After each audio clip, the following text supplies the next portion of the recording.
Assalamualaikum warahmatullahi wabarakatuh. Pagi yang cerah. Alhamdulillah ya. Gimana kabarnya teman-teman semuanya? Sehat? Akhirnya kita bisa ngobrol-ngobrol lagi ya. Oke, teman-teman, kali ini pengen santai nih ngevlognya nih gitu ya. Kalau beberapa hari ini kan keliling-keliling ke perumahan-perumahan. Nah, hari ini pengen lihat nih hasil buah tangan dari istri aneh. Rajin banget deh nanam-nanam gini. Tuh. Ya. Kalau saya tinggal nikmatin aja. Bagian nikmatin. Nah, teman-teman, hari ini mau sharing apa sih? Kita mau sharing tentang apa ya? Tentang ini nih, resolusi 2021 ya. Kita kan udah masuk 2021 nih ya, udah masuk 2021, artinya mau ngapain nih gitu ya. Nah, kali ini kita mau ngebahas nih, ada 3 hal sebenarnya sih yang mau saya bahas ya, terkait dengan New Year's resolution gitu ya. Jadi ada satu, sebenarnya gue abis nonton ini sih kemarin, abis nonton si Ray Serhan ya, Ray Serhan. Jadi dia nekanin tuh bahwa ya FUCK resolusi lu buang aja lah gitu ibaratnya gitu ya. Jadi fokus yang lu bangun tuh adalah bangun habits ya, bangun habits, bangun disiplin, karena memang itulah yang menggerakkan kita ke hasil gitu ya. Kalau resolusi itu kan kayaknya kepanjangan, resolusi itu kejauhan kadang-kadang gitu ya. Ya memang sih kita harus tetap buat, tapi kalau sekedar buat aja itu tidak akan membawa kita kepada goals kita. Nah, sambil santai ya, gue akan sharing sih ke teman-teman ya. Ada 3 hal sebenarnya, 3 poin. 3 poin yang membuat New Year's kita ini, tahun baru kita ini, tahun 2021 kita ini bisa menjadi sesuatu yang luar biasa. Ya, jadi kalau yang gue lakukan tuh seperti ini ya, seperti kita lihat sedikit ya di papan tulis. Nah, jadi kalau teman-teman lihat di sini, ya, ini bisa dibalik nggak sih kameranya? Kita balik tuh bisa sambil jalan, bisa nggak sih? Oh, nggak bisa ya. Ya pokoknya intinya di sini ada gue bikin tiga hal ya. Jadi yang kita bangun itu ada 3 hal. Yang pertama adalah kita punya goals weekly. Maksudnya goals weekly itu bukan goals weekly sih. Maksudnya gini, kita punya weekly evaluasi setiap minggu gitu loh. Yang membuat kita nanti kan kita punya goals tahunan misalkan gitu ya. 1 tahun ini kita mau apa? Kita mau capai apa? Kemudian kita punya semesteran, kemudian kita punya 3 bulanan, kayak gitu ya. Nah, ini kita breakdown sampai dia ke weekly dan ke daily gitu. Nah, yang gue lakukan seperti itu. Jadi ini gue pengen sharing ke lo semua. Yang kita lakukan, kita cek tuh setiap minggu ya. Ya, this week kita sales kita berapa? Ya, omset kita berapa? Profitnya berapa? Kemudian setelah itu ya kita targetin minggu depan kita mau capai apa gitu ya. Nah, jadi ini 1 poin yang perlu teman-teman lakukan adalah kita punya weekly monitoring ya. Kita mengukur, kita selalu fokus melihat hasil apa yang terjadi ya. Jadi kalau di sini kan secara kesimpulan aja gitu ya, sales ya, artinya sebenarnya sales itu bicaranya tentang berapa leads yang kita dapetin ya kan, berapa prospek ya, berapa listing yang kita punya, seperti itu. Nah, lalu dia menjadi omset, baru menjadi profit ya. Jadi ini kita memantau terus lah dashboard kita gitu loh. Nah, terus yang berikutnya apa? Yang berikutnya itu daily habit ya. Di sini ya gue jelasin aja deh, ini kayaknya rada susah nih jelasin begini. Nanti gue kasih penjelasannya deh. Jadi sambil lihat itu. Jadi bicara tentang daily habits ya, yang utama tuh sebenarnya kalau gue bilang adalah membangun daily morning routine. Jadi ini beberapa video yang gue buat juga selalu menyampaikan ini gitu ya. Jadi kalau menurut gue tuh menstruktur hari itu kita perlu satu blok time gitu ya, blocking time atau waktu yang kita sengaja blok gitu ya, yang kita khususkan gitu ya untuk beberapa hal gitu ya. Nah terutama di pagi hari, kalau di sini gue membangun tuh pagi itu sebagai momentum untuk me zone, zonanya saya. Ya, nah ketika ngomong zona saya tuh artinya ada hubungan saya dengan Allah Subhanahu Wa Taala, lalu hubungan saya dengan keluarga dan diri saya sendiri juga, gitu. Jadi mizon istilahnya. Nah, bukannya mizon minuman ya. Jadi mizon itu ya agendanya tuh bangun pagi ya, mungkin jam 4 gitu ya. Terus nanti lanjut sholat subuh, tilawah ya, membaca al-maksurat ya, zikir pagi, kemudian setelah itu olahraga, nih tadi habis olahraga juga ya minimal jogging lah 30 menit gitu ya, terus push up ya. Intinya bagaimana nanti kita balance gitu ya. Terus juga minum air putih gitu segala macam lah gitu ya. Terus juga interaksi dengan keluarga ya, baca buku. Nah, hari ini minggu ini saya lagi fokus baca bukunya Mr. Johannes J. Pauli. Ya, ini bagus banget nih bukunya. Sama di sini ada sebentar buku Middle Class Muslim. Ini lagi gue baca dua-duanya ya.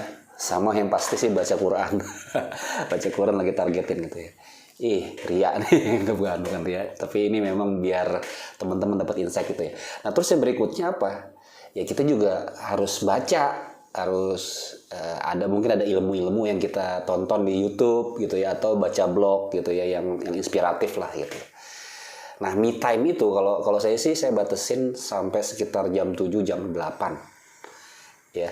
Jadi dari jam 4 pagi sampai jam 7. Nah, ternyata ya kalau kita perhatiin ya orang-orang sukses di dunia gitu ya, tuh mereka tuh punya daily habit gitu loh. Dan rata-rata mereka ngebangun paginya. Ya saya perhatiin kayak Hotman Paris gitu ya, ternyata ketika dia sharing gitu ya, dia tuh bangunnya jam 3 pagi ternyata. Jadi pagi-pagi itu dia bener-bener kerja dulu gitu, kerjain hal-hal yang sifatnya mungkin administratif segala macam, karena mungkin kalau di bisnis seperti dia tuh dia butuh touch-nya dia gitu, dia tanda tangan ataupun dia baca kontrak, dia baca kasus gitu ya. Seperti itu. Karena apa? Karena di siang harinya bisa dipastikan dia sibuk bertempur gitu ya. Makanya dia siapin dulu pagi-pagi. Kemudian kayak Ray Serhan ya. Ray Serhan dia malah bener-bener fokus tuh di paginya gitu. Karena kalau menurut dia kalau paginya itu lu mantep, berarti energi untuk menjalankan hari pada saat itu menjadi luar biasa. Your energy is your money, dia bilang gitu. Karena kalau kitanya nggak setting di awal, itu bakalan kacau hari itu. Nah, ternyata itu gue rasain juga ya ketika gue telat bangun subuh, atau hari itu gue paginya tuh nggak aktivitas di paginya, misalnya ketiduran gitu, habis sholat subuh tidur, itu tuh biasanya rada-rada kurang enak menjalanin hari itu. Nah, tapi beda ketika paginya itu kita nggak tidur, ternyata itu sunnah kan ya. Jadi dilarang tidur setelah subuh itu ternyata sunnah, dan itu luar biasa hasilnya gitu ya. Kemudian apalagi Bang Umar setelah jadi ini kita masih di poin kedua ya, di daily habit. Setelah morning routine baru kita, kalau saya bagi menjadi 2 ya di hari tersebut. Yang pertama porsinya nggak begitu lama sih ya, mungkin sejam 2 jam, itu adalah business generation activity.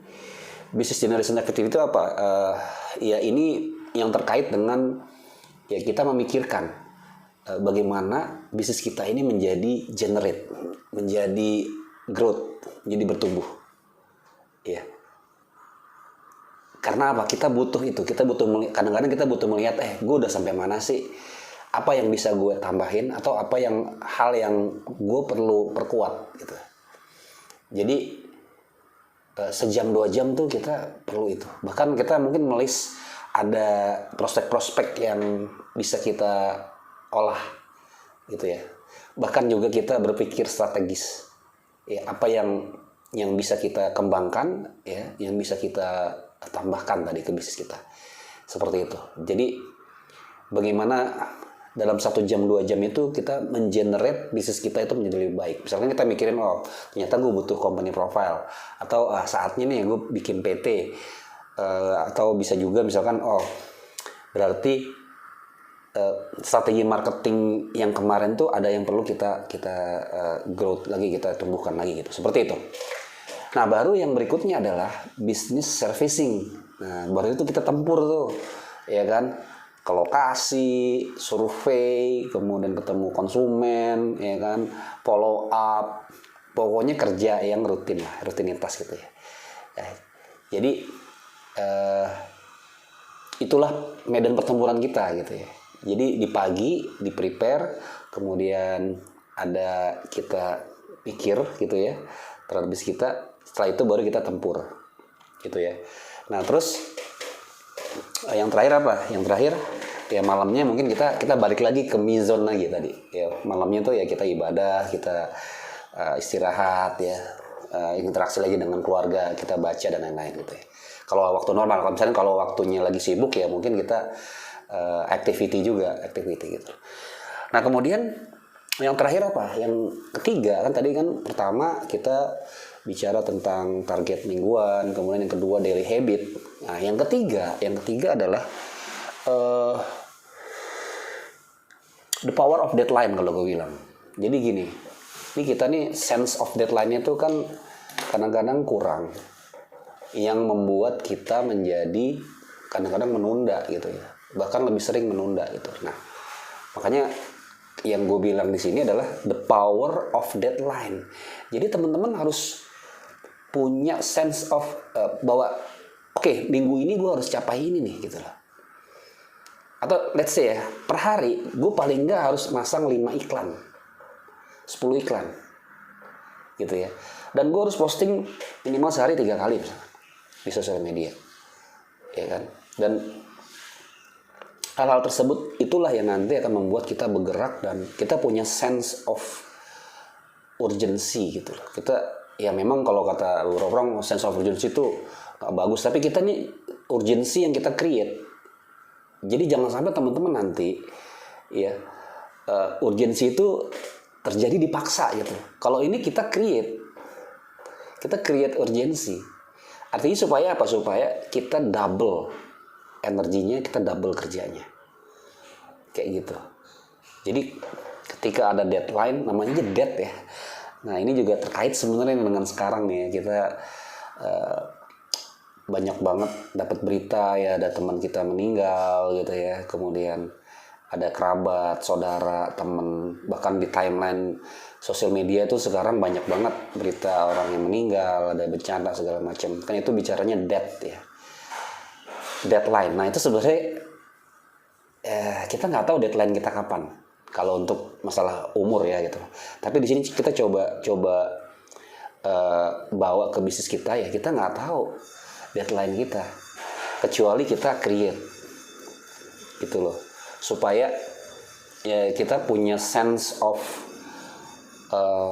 productivity-nya itu jadi jauh lebih bagus. Jadi kalau kata Rasulullah tuh, orang yang selalu mengingat mati, selalu mengingat deadline, dia tuh sholatnya jadi bagus, sedekahnya yang terbaik, ngajinya banyak, ya kan, tobatnya juga sering gitu. Nah sama tuh kayak kita, kalau kita tahu kita punya deadline, maka kita akan ngiklannya lebih bagus, ya kan, kemudian bikin macam-macam gitu loh, yang membuat kita lebih powerful dalam hal ini gitu. Nah gitu sih ya. Nggak usah lama-lama nih, udah sekian. Nah menurut teman-teman apa nih yang bisa didapat dari obrolan sederhana ini ya, silakan komen. Buat yang baru nontonin video Bang Omar, monggo untuk subscribe ya, kayak gitu. Oke, itu aja sih ya. Ini kita sekarang start the day. Oke. See you. Assalamualaikum.